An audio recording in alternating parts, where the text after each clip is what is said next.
বাংলাদেশে নিযুক্ত সৌদি রাষ্ট্রদূত ডক্টর আবদুল্লাহ জাফর এইচ বিন আবিয়া জানিয়েছেন, বাংলাদেশিদের জন্য ২০২৫ সালে ৭,৫০,০০০ কাজের ভিসাসহ মোট ১৪ লাখ ভিসা ইস্যু করেছে সৌদি সরকার।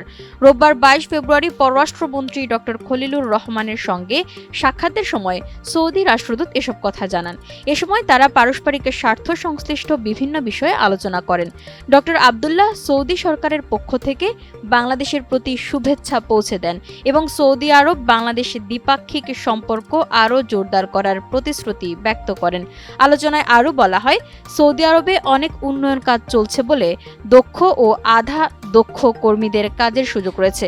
এ সময় আলোচনার বিষয়বস্তু হিসেবে সৌদি আরবে বাংলাদেশ দূতাবাস প্রতিষ্ঠা ও দুই দেশের সম্পর্ক উন্নয়নে শহীদ প্রেসিডেন্ট জিয়াউর রহমানের অবদানের কথাও উল্লেখ করা হয়।